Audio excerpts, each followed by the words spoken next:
cognitive dissonance is amazing. So is um,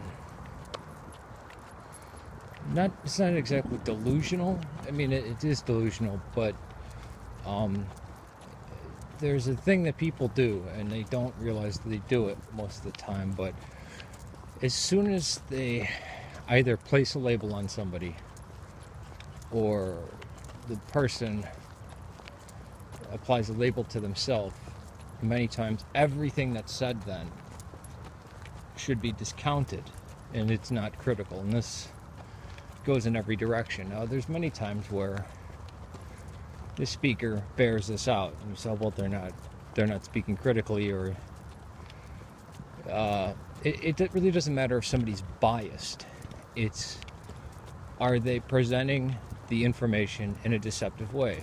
Because everybody has biases, right? And everybody comes to conclusions, but are they deceptively portraying the information, right?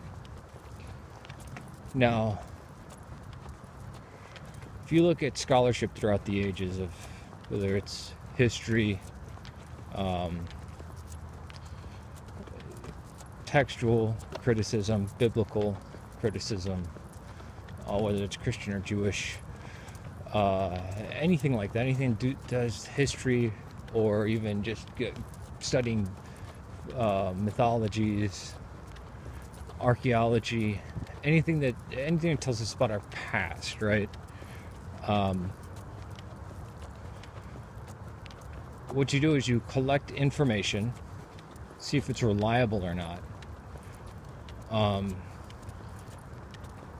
and construct from that information, what is this telling us about the past? Now, there's forgeries in history, right? And there's misdatings. And then there's people who will then try to say, that's a forgery and that's a forgery, when they're not. I mean, we'll just discount whole, or selectively, usually they selectively do it. In the case of Tacitus, right? 6 copies from around the world, and it's half of a sentence that doesn't appear in one of them. So therefore, everything about John the Baptist and Christ talked about in Tacitus goes out the window. Lunacy, right? Now, Styx Hexenhammer wrote something called the Factual Bible or something like that, and I haven't seen it yet. But I can bet that he didn't look into documentary hypothesis, because I actually compiled separately. I went through and I wound up not only just highlighting, but copying every page of the Torah, and cutting them out and lining them up so you can read J, E, then EJ, P, and then of course there's D, which you don't really need to do anything to. And also pointing out the redactions, where the redactor is.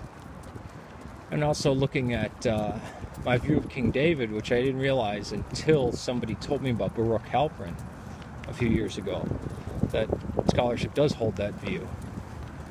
And then looking at the New Testament the way various scholars look at it, and there's many things you can put together, and there's arguments for why people believe this or that, and some are stronger than others, but there's consensus on the 7 Pauline epistles. There's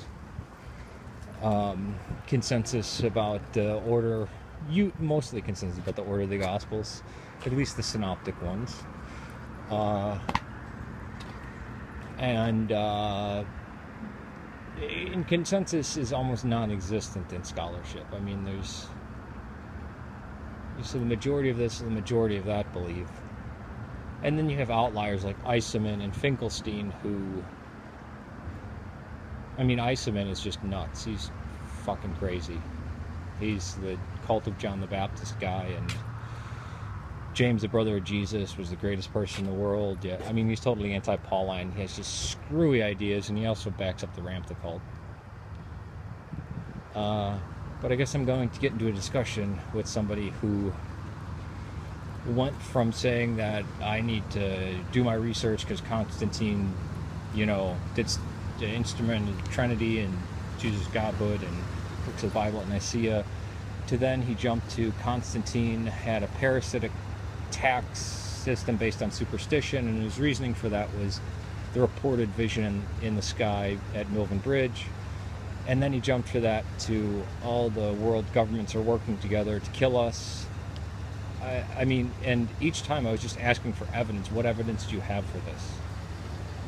And I never got off the issue of Constantine, but he was jumping to, like GMOs and pesticide foods and Illuminati and shit.